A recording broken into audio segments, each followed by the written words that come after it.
ভোটের রাজনীতি করার জন্য এসে নতুন নতুন কথা বলছো, তুমি মানুষকে বিভ্রান্ত করছো। বলছো আমাকে বরকত সাহেবের নামে ভোট দিন। আমরা সকলে বরকত সাহেবকে সম্মান করি, আমরা মালদার মানুষ সকলে বরকত সাহেবকে শ্রদ্ধা করি। কিন্তু তোমাকে জিজ্ঞাসা করবো দিদিমণি, তুমি যেদিন বাড়ি থেকে বেরিয়ে কংগ্রেস পার্টি এবং কংগ্রেস কর্মীদের বুকে লাঠি মেরে তৃণমূলে যোগদানের জন্য যে রাস্তা দিয়ে বেরিয়েছিলে, তোমার বাড়ির সামনে কিন্তু সম্মানীয় শ্রদ্ধাশীল গনি খান সাহেবের কবরটা ছিল। তুমি সেই বেঈমান বিশ্বাসঘাতকের মতো বরকত সাহেবের কবরের পাশ দিয়েছে কংগ্রেস পার্টিটা ছেড়ে দিয়ে তৃণমূলের হাত ধরেছিলে। বরকত সাহেবের নাম নিচ্ছ, তোমার লজ্জা করা উচিত।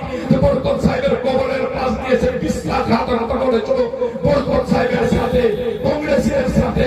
কংগ্রেসী বন্ধু ভোট চাইছেন ওনার জন্য, যে 6 বছর আগে আপনাদের বুকে লাঠি মেরে আপনার মুখে চুনকালি দিয়ে তৃণমূলে যুক্ত হয়েছিলেন, তার জন্য ভোট চাইছ কংগ্রেসী বন্ধুরা।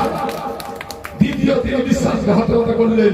তিনি যখন দল ছেড়ে চলে আসলেন, মমতা ব্যানার্জিকে এসে বললেন আমার মা মারা গেছে, আমার বাবা মারা গেছে, আমার মামা মারা গেছে, আপনি আমাকে ঠাঁই দিন, মায়ের মতো আমাকে রাখুন। সেদিন মমতা ব্যানার্জি কোলে তুলে নিয়ে বলেছিল তুই আমার মেয়ে, তাই লোকসভার টিকিটে দিয়ে দিয়েছিল। লোকসভায় নিজের কুকর্মের জন্য হেরে গেছিলেন। তারপরে বলে ঠিক আছে তুই ঘাবড়াস না, তোকে আমি রাজ্যসভার এমপি করে দিব। তিনি রাজ্যসভার এমপি করে দিয়েছিলেন মমতা ব্যানার্জি।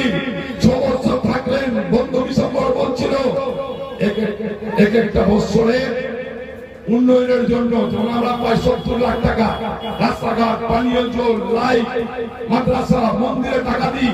তিনিও পান। একটা বছরে রাজ্যসভার সাংসদ পাই 5 কোটি টাকা। আপনি থাকলেন 6 বছর, পেলেন 30 কোটি টাকা। কংগ্রেসী বন্ধু ভোট চাইতে আসছেন, পড়ানোর মানুষকে 30 কোটি টাকার হিসাব দিয়ে দেন। আমি সবাইকে বলবো ভোটটা আপনি দিয়ে দিয়ে এই যে ছোটগুলো দিয়েছে টাকা 30 কোটি টাকা, সেই টাকাটা মমতা ব্যানার্জি ছিল, সেই টাকাটা তৃণমূল কংগ্রেসের ছিল। আপনার রাজ্যসভার সাংসদ করেছিল বলে তাদের সেই টাকা পেয়েছিলেন। সে টাকা কোথায়? হিসাব চাই আমরা। 30 কোটি টাকা সাধারণ মানুষের, পরপরের মানুষের, খেলপুরের মানুষের, সে টাকা কোথায়? হিসাব দিয়ে ভোট চাইবেন গ্রামীণ। আপনার কাছে বিনীতভাবে অনুরোধ, হিসাবটা নেবেন। 1 মাস আগে বলছেন আর বলছেন তৃণমূল হাঁটাও, বাংলা বাঁচাও, মমতা ব্যানার্জি দুর্নীতিগ্রস্ত, তৃণমূল চোর। দিদিমণি 6 বছর ধরে মনে পড়েনি? কারণ 1 বছর পরে তো বলতে পারতেন আমি রাজ্যসভা সাংসদ থাকবো না, দল ছেড়ে দিলাম, এ পার্টি চলে যাচ্ছে। 2য় বছর বলে দিতেন, 3য় বছর বলে দিতেন, 4র্থ বছর বলে দিতেন, 5ম বছর বলে দিতেন।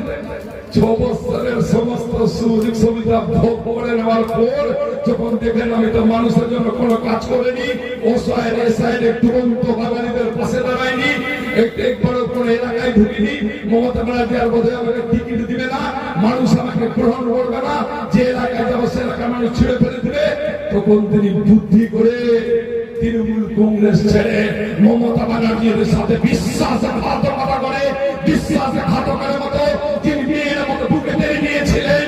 যাকে মা বলেছিল সে মায়ের বুকে চাকু মেরে তৃণমূল কংগ্রেস থেকে পদত্যাগ করে প্রথম মামার সাথে পরে মারুপি মমতার সাথে বিশ্বাসঘাতকতা করেছেন। আপনি আর আমি সাধারণ ভোটারকে কে বুঝে?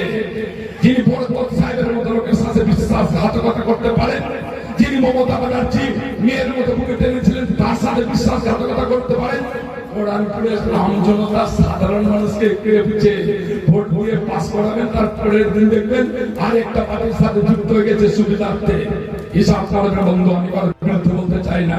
ভোটে দাঁড়ানোর সবার অধিকার আছে, সম অধিকার আছে, সে দাঁড়াতেই পারে। কিন্তু যে সমস্ত মানুষ ভোটের রাজনীতির স্বার্থে দলবদলের নামে মানুষের সাথে বেইমানি করে, মানুষের সাথে বিশ্বাসঘাতকতা করে, তারা আপনার ভোট পাওয়ার যোগ্য কিনা আপনি বিচার করে তারপরে বিধান টিপবেন।